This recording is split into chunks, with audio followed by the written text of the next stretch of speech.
In our previous chapter or the topics, we have studied about the process after the independence, the pattern of agriculture completely changed because of the demands, new demands in the agricultures and the new demands in agriculture, cash crops, and as well as the international as well as the globalization. We have seen that the globalization has much cast the impact upon the agricultural system of India. And basically, the agriculture mode of agriculture completely changed. Monocropping system began, and agriculture the became the and began to be the done on the targeting the market's price and market's demand. According to that, agriculture and uh, agriculture or the crops began to be the grown in India, and also seen that the contract farming started or began. The farmers got into the contracts uh, contract with global companies which entered even into the food processing system or even into the agricultural system, or moreover they started the giving the pesticides or seeds in this agriculture field. The global the companies entered into that, and we have seen that how the gradually our traditional say, way of the productions pattern of the production was completely changed. Understand? Or this was, although it's had the cash income, provided the cash income, or the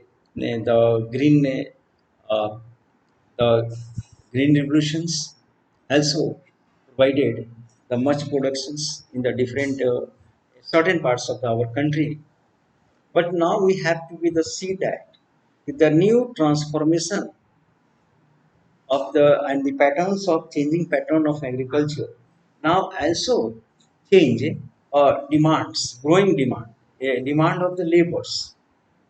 Now pattern of the labor also changed.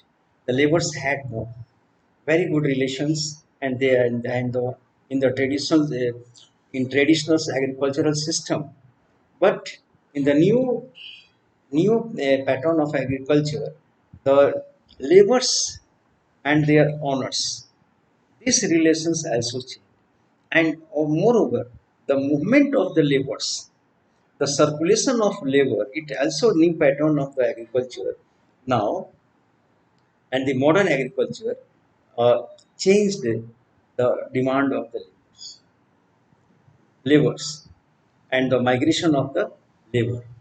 We can seasonal or periodical migration of the labor system started, and particularly rural society में हम देखते हैं कि commercialization का of agriculture हुआ. You know very well.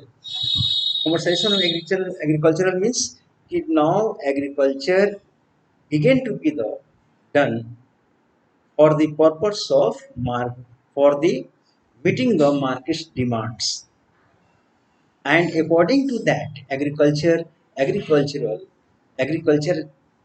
done according at the markets, whatever the demands in market, that was the shown in the field according to, because of the getting the high price.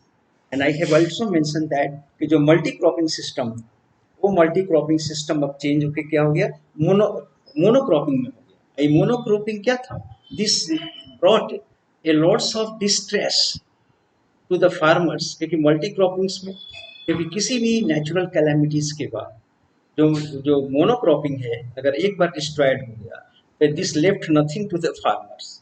मैंने पहले भी आपसे mention किया कि अगर monocropping में अगर वो बर्बाद हो गया, डिस्ट्रॉय हो गया किसी भी नेचुरल कैलामिटी में, तो this left nothing to the farmer. लेकिन ऑन द कंट्री हम क्या देखते हैं कि मल्टी क्रॉपिंग में एक अगर डिस्ट्रॉय हुआ या दो हुआ और the rest of they are the helping and supporting the farmers, वो फार्मर्स को सपोर्ट, वो क्रॉप्स का, तो उसमें वो सेफ था, सिक्योर था। लेकिन इसमें वो सिक्योर, एक बार अगर एक एक एक वन अगर उसका क्रॉप्स अगर बर्बाद होता है तो पूरी तरह से वो किसान को। अब हम लोग देखें लेबर की तरफ चले तो आप देखते हैं कि कमर्शियलाइजेशन हुआ एग्रीकल्चर में, और इससे क्या हुआ कि ये growth of migrants labour labour start, migrants labour काफी बढ़े। क्यों?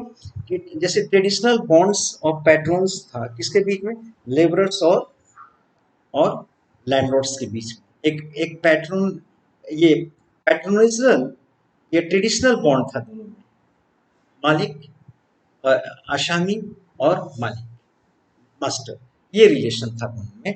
एंड वो पैट्रोन करता था, उसको संरक्षण देता था। मेरे कहने का मतलब पैट्रोन का मतलब कि प्रोटेक्शन, हर तरह से from every point of view से उसको प्रोटेक्शन देता था। ओके। और लेबरर्स और टीनेट्स और लैंडलॉर्ड्स, ये पैटर्न्स क्या हुआ कि न्यू पैटर्न्स आने के बाद एग्रीकल्चर में दिस पैटर्न्स, जो उसकी रिलेशन थी ट्रेडिशनल, वो खत्म हो गया, दैट गॉन अवे, खत्म बिल्कुल। And more over both bonds, and as the seasonal demand for agriculture labor increased, जो एग्रीकल्चरल लेबर्स का जो सीजनल डिमांड था वो बढ़ने लगा, and increased in prosperous green regulation area such as the Punjab है, हरियाणा और ईस्टर्न उत्तर प्रदेश में सीजनल लेबर्स की जरूरत ज़्यादा बढ़ गई, देयर डिमांड्स इंक्रीज्ड, माइग्रेशंस और इन विच और सीजनल, और ये पैटर्न ऑफ सीजनल माइग्रेशन भी स्टार्ट हुआ। सीजनल माइग्रेशन यानी कि in the beginning of the agriculture large scale from the eastern Uttar Pradesh और बिहार से जो लेबर्स हैं फुल ऑफ द ट्रेन्स हो जाते हैं पंजाब हरियाणा उधर, और एग्रीकल्चर करने के बाद वहाँ पे सीजन, एग्रीकल्चरल सीजन के ऑफ होने के बाद दे बैक टू देयर विलेज। तो ये पैटर्न सीजनल माइग्रेशन का पैटर्न हुआ, पर्टिकुलरली उस जोन्स में सीजनल माइग्रेशन की जरूरत पड़ी, माइग्रेशंस माइग्रेंट्स लेबर की जरूरत पड़ी, यहाँ पे ग्रीन रेवोल्यूशन हुआ। और ये this is the, or now, a pattern of seasonal migration emerged in which thousands of workers circulated between their homes and the more prosper area where the more demands of laborers were and the higher wages, और उनको demands भी labour की वहाँ पे होती थी और higher wages था। This was the attraction, higher wages, more demand and higher wages also. So this attracted the laborers, agriculturist labor, or the laborers from the Bihar and Eastern Uttar Pradesh and the Bihar, and or this kind of the demand were very high in Punjab and Western Uttar Pradesh, Punjab and Haryana. So this process, a new pattern of the circulations of the labor began. We see एक नया शुरू हुआ, एक नया patterns, a new patterns begin in that.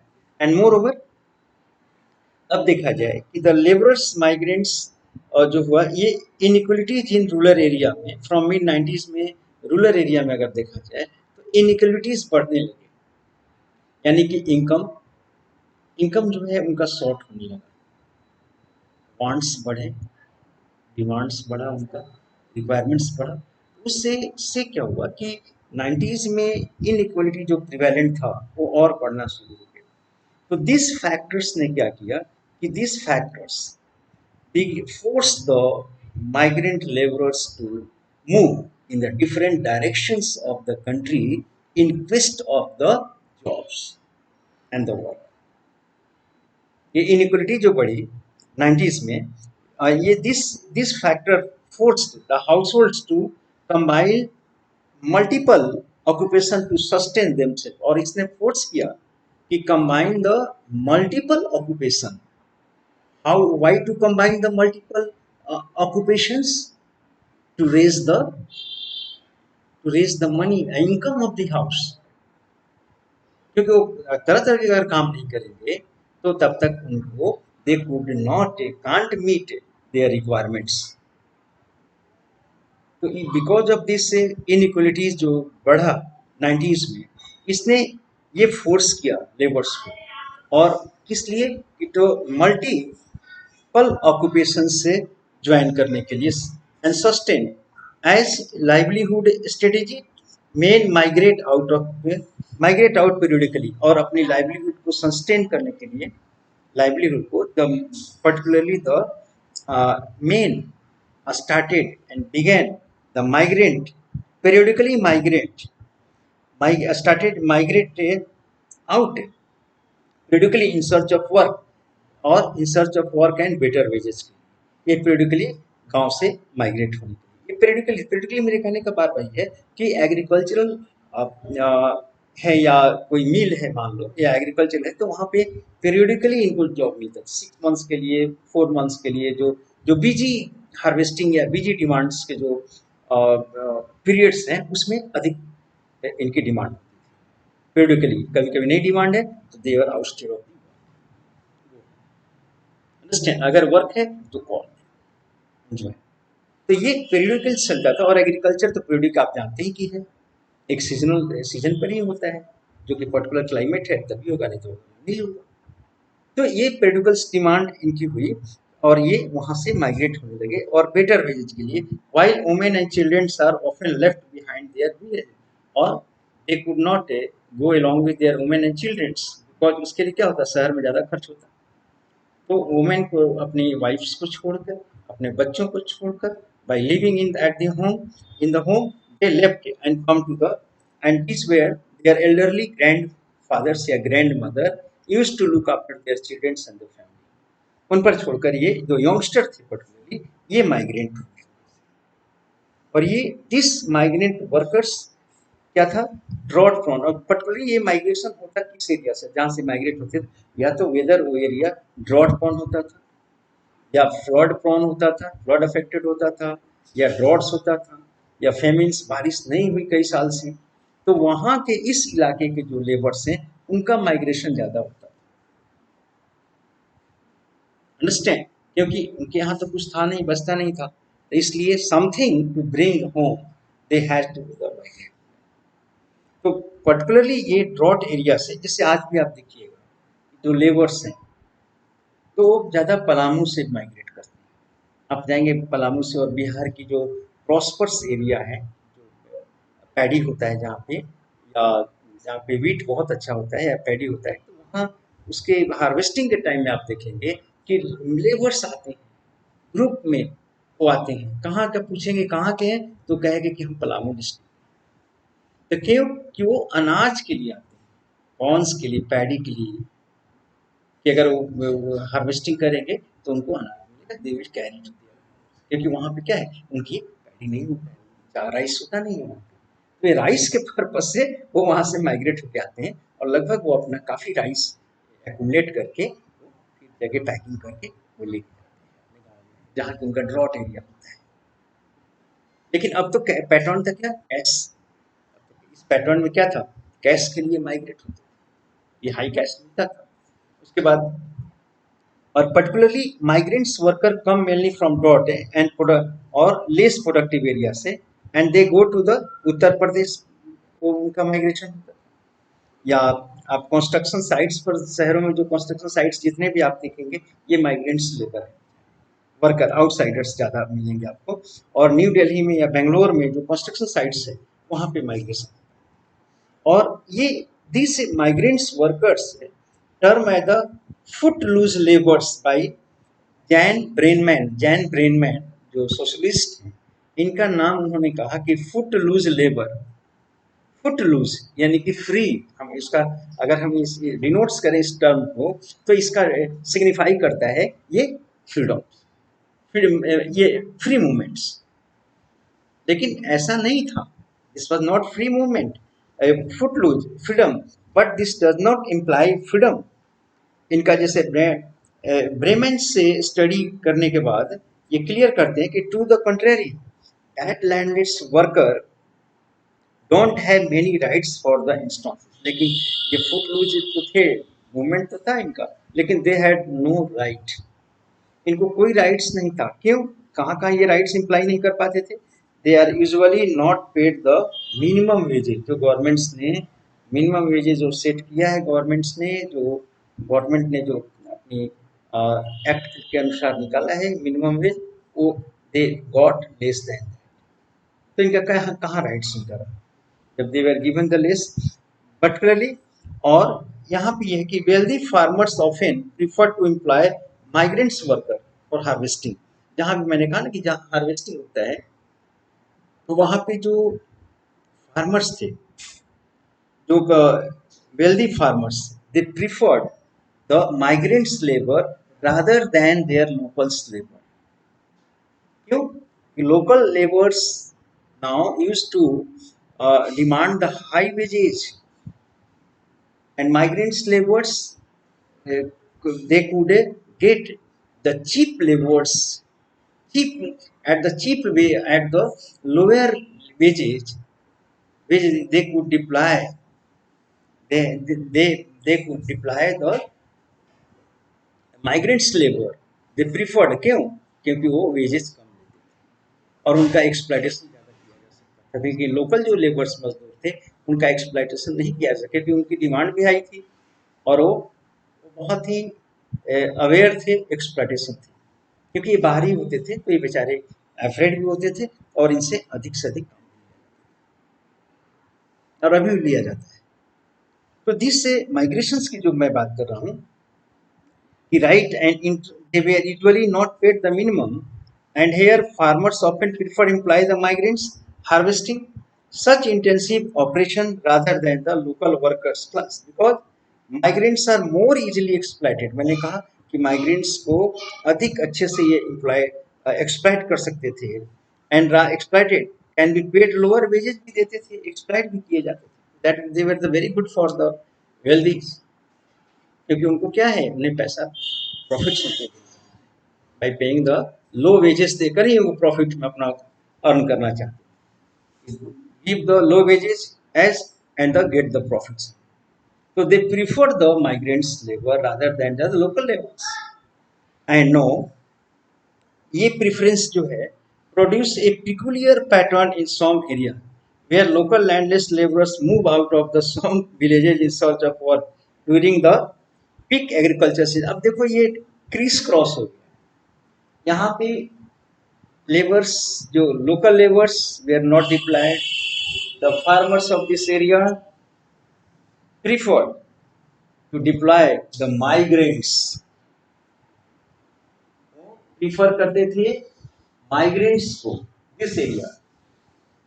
Now they prefer the migrants labour, और यहाँ के जो लेबर थे now they moved out other places, ये कहीं और चले गए। तो ये क्रिस क्रॉस एक माइग्रेशन हुआ। Locals went out the different directions and migrants were preferred here.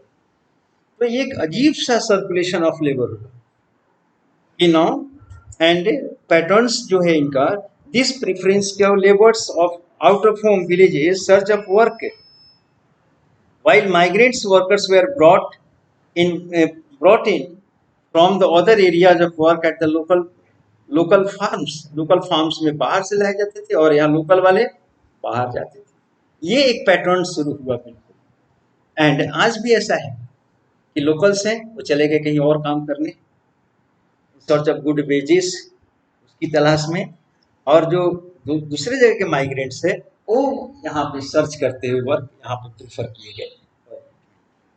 तो now we see the pattern is found specially, और ये जो पैटर्न है दैट इज द पर्टिकुलरली जो शुगर केन ग्रोन एरिया है वहां पे इसको फॉलो किया जाता है। And more over and this pattern देखा जाए तो migrants lack of job security have created very poor working condition, और इसने क्या किया कि very poor working condition, living condition for the workers. और इस तरह से माइग्रेशन से क्या हुआ कि जहां भी ये जाते थे where the working conditions was very poor, इनके जो वर्किंग कंडीशंस होते थे बहुत ही पुअर होते। वी कैन सी और लार्ज स्केल जो scale circulation of labour had several significant effect.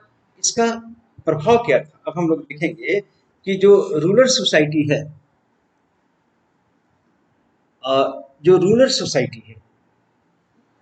Society पर इसका क्या इम्पैक्ट, जो इलाके हैं रूरल इलाके, तो यहाँ पे रूरल सोसाइटी में पहला इम्पैक्ट था कि in both receiving and supplying regions, दोनों दोनों जगह प्रभाव था इसका। रिसीविंग जो इलाका, जो एरिया माइग्रेंट्स को रिसीव कर रहा है, एंड द जो सप्लाई कर रहा है, रिसीविंग कर रहा है और सप्लाई बोथ वेयर।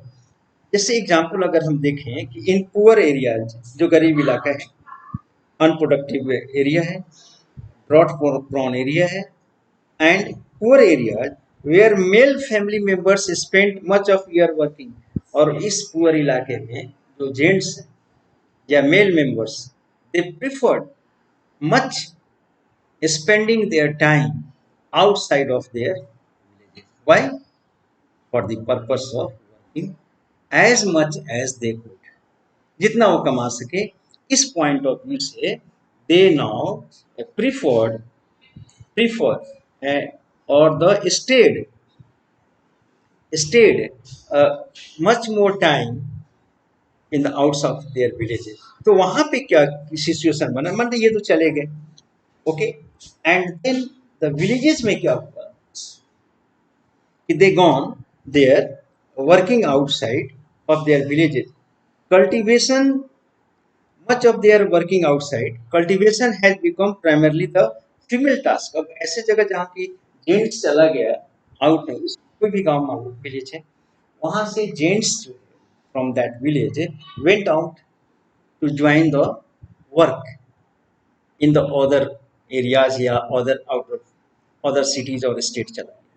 तो that only women left out there. So here the work of the family, primarily the work now fallen upon whom?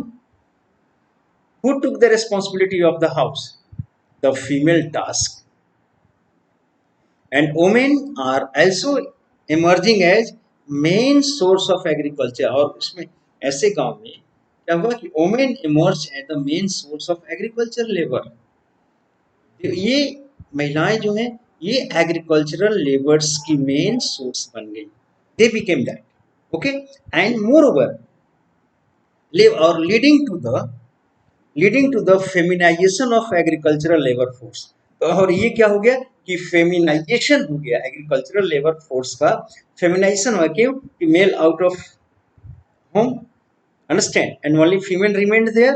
तो वहाँ की जो भी एग्रीकल्चरल है, वहाँ पे एग्रीकल्चर है, तो वो एग्रीकल्चरल का फेमिनाइजेशन हो गया, क्योंकि महिलाएं ही ज़्यादा एग्रीकल्चर में इन्वॉल्व। तो दिस एक प्रोसेस, एक नया पैटर्न एग्रीकल्चर में स्टार्ट हुआ। एंड इसके साथ साथ the insecurity of women is greater. आप जानते हैं women are not secure everywhere, चाहे कोई भी प्लेस हो तो कहीं ना कहीं से इनसिक्योर वो फील करते हैं। एंड नाउ बिकॉज और इसके साथ साथ women provide, they earn the lower wages at the home, lower wages, and men for the similar work, men, और इस फील्ड में क्या होता है कि उनके साथ एक्सप्लॉइटेशन होता है कि दैट द सिमिलर वर्क के लिए for the same work women, men were given the more and women were given the lesser, same work के लिए। और आज भी आप देखेंगे कि बहुत से कंस्ट्रक्शन साइट है, एग्रीकल्चर है, या इंडस्ट्री, फिल्म इंडस्ट्रीज है, बहुत से ऐसे एग्जांपल्स मिलेंगे कि the females are given the lesser wages for the same work, they are performing the same work, समान काम कर रही हैं। आप जो ऑर्गेनाइज सेक्टर से उसकी बात मैं नहीं कर रहा हूँ, I am talking to unorganise sectors. Organise sectors में तो फिक्स्ड है, चाहे कोई भी है, लेकिन अनऑर्गेनाइज सेक्टर्स में आज एक बहुत बड़ा ये एक्सप्लॉइटेशन का कि उनको कम दिया जाता है। एंड उसके until women were hardly visible in official statistics as earners और दी वर्कर्स। और अभी तक ये हाईली, अगर ऑफिशियल्स वर्क है स्टैटिक्स में देखा जाए तो उनका number very low, their number is statics में देखा जाए तो बहुत कम है आज ऑफिशियल वर्क में। अभी भी आपको प्रोपोर्शन ऑफ द जॉब में आप देखते हैं कि बहुत कम है, ऐसे भी आप हम देख सकते हैं। And more over women toil on the land and landless labourer and और वहाँ पे क्या है, as a landless labours they do the hard work, they toil and hard work करती हैं। And cultivators prevailing patrilineal kingship system, और इस patrilineal kingship system में they had to work the very hard. Patrilineals यहाँ पे क्या मतलब है आपका, I have taught you very many times, पैट्रिलिनियल और मैट्रिलिनियल्स, the where the father dominate and the status and the property rights comes from father to the son, not to the daughter, that is the patrilineals। तो यहाँ हम देखते हैं kinship system में भी में उन्हें बहुत वर्क करना पड़ता है। And other cultural practices villages practices privilege male rights largely exclude women from land ownership। और जो मेल राइट्स है वो लार्जली उनको क्या करता है, एक्सक्लूड करता है उनके विलेज या उनके प्रॉपर्टी के राइट्स। अभी भी still this kind of the practice is prevalent in the remotest area of the village, जहाँ की अवेयरनेस नहीं है, और आज भी वो मेल वो डोमिनेट करता है, male and they dominates in this practices। अब नेक्स्ट है स्टूडेंट्स, अब हम लोग एक नया चैप्टर, सॉरी नया चैप्टर नहीं, ये लास्ट है जो अगला टॉपिक मैं पढ़ाने जाऊंगा, वो globalisation, liberalisation and rural society हम लोग पढ़ेंगे, अंडरस्टैंड। तो इसमें आज हम लोग ग्लोबलाइजेशन और तो इसका जो एक्सरसाइज क्वेश्चन है, इसमें जो एक्सरसाइज क्वेश्चन एनसीईआरटी की है उसको आप अच्छे से पढ़ लीजिएगा। और ऑब्जेक्टिव्स के लिए आप एक एक लाइन, ईच लाइन, चाहे ये बॉक्स में लिखा हो, अंडरस्टैंड बॉक्स में भी से आता है, और अपने आंसर को to give the support to the answer, understand आप बॉक्स के भी मैटर्स को इंक्लूड कर सकते हैं और करिएगा, क्योंकि this will pay you the much, understand. तो आप अभी से देखो क्वेश्चन आंसर कम से कम एनसीईआरटी का ढूंढ कर सर्च करके आंसर और पॉइंटिंग करके रजिस्टर में आप लिखना शुरू करिए, केवल पढ़िए मत, ओनली रीडिंग लगा के और पढ़िए मत और समझिए मत, उसको लिखा करिए। तो लिखने से क्या होगा कि आपका कॉन्सेंट्रेशन 50% से ज़्यादा तक दिमाग में बैठ जाएगा और क्लैरिटी हो जाएगी, और पॉइंटिंग आप बनाना सीख जाएंगे और लिखना प्रैक्टिस। और ऑब्जेक्टिव आप क्या करिए कि आप डिस्कस करें, डिस्कशन बहुत जरूरी है ऑब्जेक्टिव्स के लिए। छोटे छोटे जो वर्ड्स हैं, टर्म्स हैं कहीं भी, और जैसे मैंने आपको पैटर्न बताया है ऑब्जेक्टिव का, उस तरह से हर लाइन को बहुत मैनुटली आप स्टडी करें, और जो प्रीवियस पैटर्न्स हैं, जो क्वेश्चन पेपर्स आए हैं उस पेपर के अनुसार आप तैयार करिए, तो आप ऐसा करेंगे आई होप। और इसके बाद आप तैयार करेंगे, ठीक है। तो ये कुछ चैप्टर्स तो आपके कटे भी हैं जो आपको पता ही है, कुछ सम चैप्टर्स हैज बीन रिड्यूस्ड और डिडक्टेड, उसको तो बहुत ये नहीं है, पढ़ना है तो अगर मन है तो पढ़ लीजिएगा, नॉलेज के लिए तो पढ़ना ही चाहिए, लेकिन आपको सेंटर्स इन चैप्टर्स पर, अंडरस्टैंड।